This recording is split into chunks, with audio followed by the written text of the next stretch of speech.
नमस्कार, मैं रविंदर सेजवार और आप देख रहे हैं आईपा। आईपा यानी all India progressive politics association. यह एक ऐसा मंच है जहां पर हम बात करते हैं प्रगतिशील राजनीति की। एक ऐसा मंच है जहां पर हम बात करते हैं लोगों के जन सरोकार की। एक ऐसा मंच जहां पर बात होती है प्रगतिशील समाज की। तो इसी कड़ी में आज हमारे साथ बात करने के लिए कांग्रेस की 94 बाहा विधानसभा क्षेत्र से प्रत्याशी रह चुकी हैं। प्रथम चरण था, आगरा में मतदान भी हो चुके हैं। तो इनकी जो विधानसभा सीट है वो 94 आती थी और यहाँ पर पूर्ण रूप से जो है चुनाव भी समाप्त हो चुके हैं। तो उन्हीं से आज हम बात करने के लिए आईपा के मंच पर जो है पहुँचे हैं और इनसे बात करेंगे। तो स्वागत है आपका मनोज जी हमारे इस मंच आईपा में। क्या कहना चाहेंगे आप हमारे आईपा के बारे में? सबसे पहले मैं आईपा के मंच के सभी टीम को मैं धन्यवाद देना चाहती हूँ, क्योंकि आईपा की टीम जो गांव में जन जन तक पहुंची और जन जन की आवाज़ उठाई और सबने देखा कि एक बिल्कुल रूबरू होकर जनता की समस्याओं को उठाया। जी, आपका भी बहुत बहुत धन्यवाद जो आपने हमें अपना बहुमूल्य समय दिया। तो सबसे पहला सवाल हमारा आपसे ये रहेगा कि आप अपने क्षेत्र में कांग्रेस ने आप पर भरोसा जताया और आपको टिकट भी दिया। तो मतदान भी हो चुका, आगरा प्रथम चरण में चुनाव था, मतदान भी हुआ और मतदान होने के बाद आप जो है पूरी तरह से अब चुनाव समाप्त करने के बाद यहाँ पर हमें समय देने के लिए भी जो है उपस्थित हैं। तो सबसे पहला हमारा सवाल ये रहेगा कि जो है आप क्षेत्र में अभी तक ऐसे कौन से मुद्दे हैं जिन्हें मौजूदा विधायक जो है नहीं सुलझा पाए? देखिए, बाहा विधानसभा की तो बदकिस्मती रही है कि यहाँ लगातार 18 बार विधायक बनने के बाद भी बाहा विधानसभा पिछड़ा क्षेत्र है।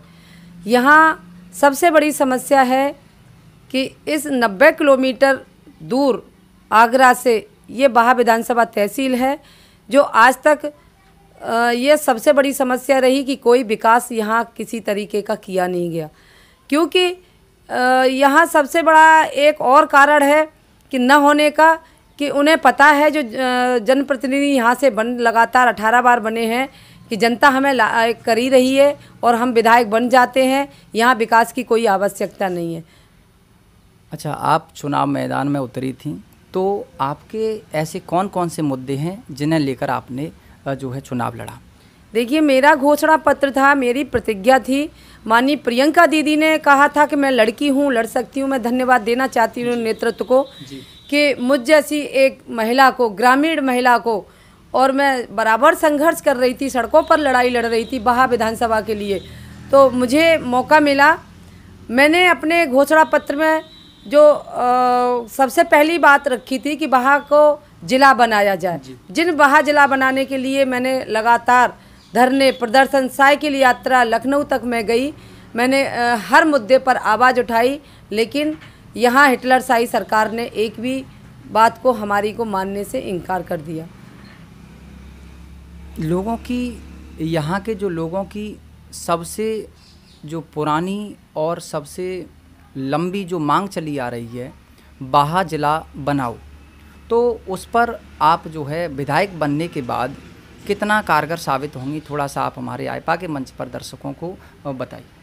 मैं धन्यवाद आपको देना चाहती हूँ और अपनी जनता को भी, क्योंकि जनता की जो लड़ाई लड़ी और जो जनप्रतिनिधि आज चुनाव में भी उतरे, लेकिन जनता ये सब देख रही है कि मैंने इस बाहा विधानसभा के लिए 30 साल से लगातार सड़कों पर ही संघर्ष किया, और ऐसा संघर्ष किया चाहे शिक्षा के संबंध में हो, चाहे महिलाओं के समस्याएं जो हो रही हैं आज, और किसानों की समस्याओं के लिए तालाबंदी करना, सोसाइटी पर खाद बीज न मिलना, महिलाओं के साथ बलात्कार हो रहे। आपने देखा होगा कि अभी यहाँ के वर्तमान ब्लॉक प्रमुख, जिन्होंने एक लड़की के साथ रेप की वारदात की, और उसकी आवाज़ सबसे पहले मैंने उठाई और उस बेटी को न्याय दिलवाने का काम किया।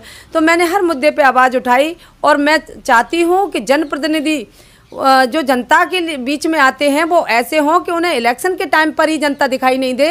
क्या पहले जनता की समस्या सुनने के लिए नहीं उनके पास टाइम होता है? अच्छा, सुनने में तो ये आया है कि मौजूदा विधायक जी ने अपने विधानसभा क्षेत्र में पूरी तरह से जो है क्राइम को ख़त्म कर दिया है। अगर आप मौजूदा विधायक की बात कर रहे हैं तो मैंने बार बार भी आपसे बताया है कि वो लगातार 18 बार से विधायक बन रहे हैं, तो उन्हें ऐसा लगता है कि यहाँ विकास की आवश्यकता न रही। बात विकास की तो ये जनता देख रही है। किसान, आप देख रहे होंगे कि सरकार ने जो वादे किए थे वो सरकार तो झूठी वाली सरकार निकली, जुमलेबाज सरकार निकली। लेकिन जनप्रतिनिधि होने के नाते यहाँ की विधायिका ने कभी भी बाहा विधानसभा की समस्याओं को कभी नहीं उठाया, न जनता के बीच में कभी आई। अभी चाहे महिलाओं के साथ रेप की घटनाएं हुई हो, सुरक्षा के संबंध में बात हुई हो, कभी नहीं देखा। किसान देख रहे होंगे कितने आत्महत्या कर चुके। जो आवारा जानवर जो घूम रहे हैं उनके लिए, गौशाला के लिए लगातार मैंने धरने प्रदर्शन तहसील पर किए, मुख्यालय पर किए, लेकिन विधायक महोदय ने कभी नहीं आकर देखा, क्योंकि उन्हें पता है जनता, हम विकास करें या न करें लेकिन जनता हमको ही चाहेगी। लेकिन इस बार मैं दावे के साथ कहना चाहती हूँ कि जनता ने वो एहसास करा दिया कि नहीं। पिछले समय तो लोगों को पहले से ही ऐलान कर दिया जाता था कि विधायक बन चुकी हैं, लेकिन इस बार कोई भी प्रत्याशी अपने आप को ये नहीं कह रहा कि हमें जीत की ओर हैं। लेकिन मैं दावे के साथ कहती हूँ जनता ने मुझे पूरा अपना आशीर्वाद दिया है और मैंने काम किया है जनता के लिए। 94 बाहा विधानसभा जो कि जनपद आगरा के अंतर्गत आती है, यहाँ के लोग आपको एक आयरन लेडी के नाम से जानते हैं, क्योंकि आप हर उस एक महिला की आवाज़ को उठाती हैं जो गरीब, लाचार और बेसहारा हैं, जिनके साथ आए दिन अत्याचार होते हैं। तो उन महिलाओं के लिए आप कहीं ना कहीं एक मसीहा का रूप हैं। इसके बारे में थोड़ा सा देखिए। मैं सब लोग अपने बाहा विधानसभा के सभी जनों को मैं धन्यवाद देना चाहती हूँ कि जो आपने मुझे उपाधि दी है, ये मेरे लिए नहीं, ये बाहा की जनता की एक ललक है, एक उमंग है, एक उसकी अभिलाषा है कि बाहा का जनप्रतिनिधि या बाहा का जो भी नेता हो तो वो ऐसा हो कि गरीब की आवाज़ को, महिलाओं की आवाज़ को, किसान की आवाज़ को सुने। मैं नेता नहीं हूँ, मैं एक सेवक हूँ, मैं सेविका हूँ बाहा की जनता के लिए।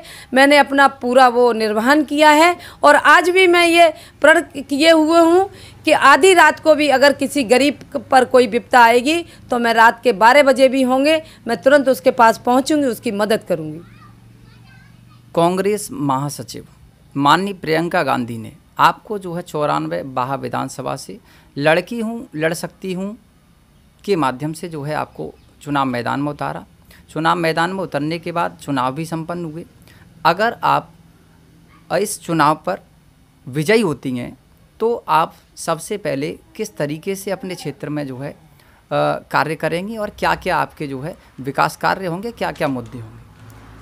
मैं सबसे पहले अपनी बाहा की जनता के लिए जो मैं लड़ाई लड़ रही थी, मेरा पहला और आखिरी यही है कि मैं बाहा को जिला बनवाऊंगी, कुछ भी हो जाए।